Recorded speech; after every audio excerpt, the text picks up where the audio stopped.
प्रज्ञा पुराण का इस धरती पर अवतरण हुआ। और ये बात आप जान लेना कि व्यक्ति के पास सारी संपदा हो, पर उस संपदा को भोगने की योग्यता न हो, तो फिर उसके लिए वो संपदा ही कष्टकारक बन जाती है। जो गलत तो नहीं कह रहे ना? आप उस बहन से पूछना जिसके पास बहुत जेवर हो, उसको रात में नींद नहीं आएगी। चैन से वही सो सकता है जिसके पास ना हो, क्योंकि उसे फिर सुरक्षा की व्यवस्था करने की जरूरत नहीं है। और जिसके पास बहुत ज्यादा जेवर हो, वो बेचारी रात भर डरी रहेगी कि कहीं कोई चुरा न ले। तो उसी तरीके से संपत्ति बहुत हो पर व्यक्ति योग्य ना हो, तो फिर वो पूरी संपत्ति विपत्ति का कारण बन जाती है। जहां सुमति तहां संपत्ति नाना, जहां विपत्ति तहां कुमति, जहां विपत्ति निदान। रावण के साथ यही हुआ, दुर्योधन के साथ यही हुआ। योग्यता नहीं थी, संपत्ति थी, बर्बाद हुई। तो किसी भी चीज का पूर्ण रूपेण लाभ लेने के लिए मनुष्य के पास बुद्धि होनी चाहिए, और वो बुद्धि देवमयी अर्थात सद्बुद्धि होनी चाहिए, प्रज्ञा होनी चाहिए। यदि प्रज्ञा ना हो, यदि सद्बुद्धि ना हो, तो फिर वो संपत्ति उसके लिए विपत्ति बन जाती है। उसी तरीके से दुनिया में सारे वेद, सारे शास्त्र, सारे पुराण पढ़े हों, पर समस्त वेदों, समस्त शास्त्रों, समस्त पुराणों का तभी महत्व है जब व्यक्ति उसको पढ़ने के योग्य हो, और उसको पढ़ने के बाद जो बातें उसमें बताई गई हैं उसे उसी के अनुसार अपने भीतर धारण कर सके, तब तो उसकी सार्थकता है। ऐसा हो नहीं पाता है। व्यक्ति अगर योग्य नहीं है तो फिर वो यथा रूप में बताए गए ज्ञान को धारण नहीं कर पाएगा। वो बताए गए बातों को तभी धारण कर सकता है जब वो पूरी तरीके से उसको मन लगा करके समझे, और उसको समझने के लिए सद्बुद्धि चाहिए।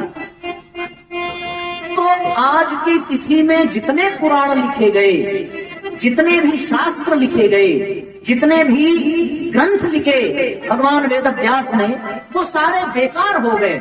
इसलिए बेकार नहीं हो गए कि उनका कोई मूल्य नहीं रहा। उनका मूल्य तो आज भी है, और वो पुरातन नहीं हुए, वो तो सनातन है, जो पुरातन होते हुए भी नूतन रहेगा। लेकिन उनको समझने के लिए जो मनुष्य के पास विवेक होना चाहिए था, वो खत्म। और फिर समस्या ये हुई कि जब सारे ग्रंथ और पुराण योग्य होते हुए भी मनुष्य की अयोग्यता के कारण बेकार सिद्ध हो गए, तो फिर उसकी योग्यता को बढ़ाने के लिए, उसके विवेक को जगाने के लिए, उसकी पात्रता को जगाने के लिए श्रीमद् पावन प्रज्ञा पुराण कथा की रचना परम पूज्य गुरुदेव को करनी पड़ी, क्योंकि इसी से विवेक जागेगा, इसी से प्रज्ञा जागेगी। और ये जाग गई तो सारे शास्त्र, सारे पुराण और सारा वेद समझ में आ जाएगा। तो प्रज्ञा पुराण की महिमा वेदों से, शास्त्रों से ज्यादा नहीं है, लेकिन कम भी नहीं है।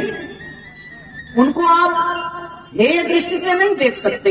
एक बार क्या हुआ, विवेकानंद जी विदेश की यात्रा पर थे, और उनको अपमानित करने के लिए वहां के लोगों ने हर धर्म संप्रदाय, हर देश के सदग्रंथों को ला करके रखा, और विवेकानंद जी का जो भारत है उसके जो सदग्रंथ थी श्रीमद् भगवत गीता, उसको सबसे नीचे रखा।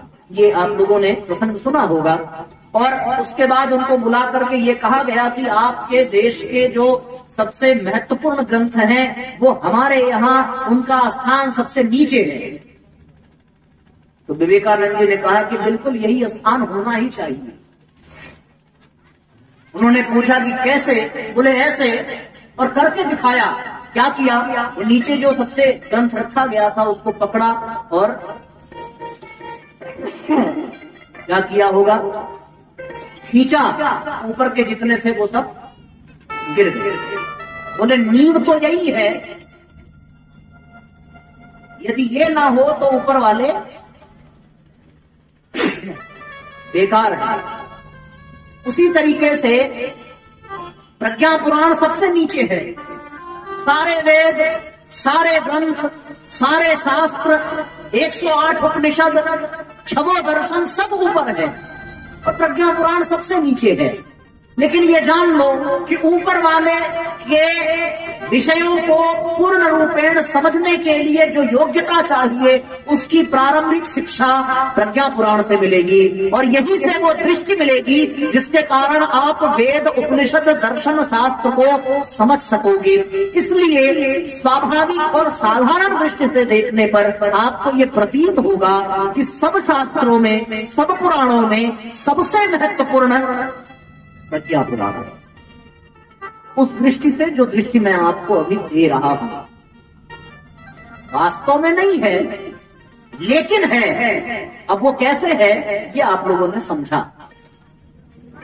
तो प्रज्ञा पुराण आधार है और आधार को बिना समझे आप ऊपर की ऊंचाइयों को नहीं पा सकते। वेद नहीं समझ में आएंगे, शास्त्र नहीं समझ में आएंगे, पुराण नहीं समझ में आएंगे, पर उनको समझने के लिए जो आधार चाहिए वो प्रज्ञा पुराण है।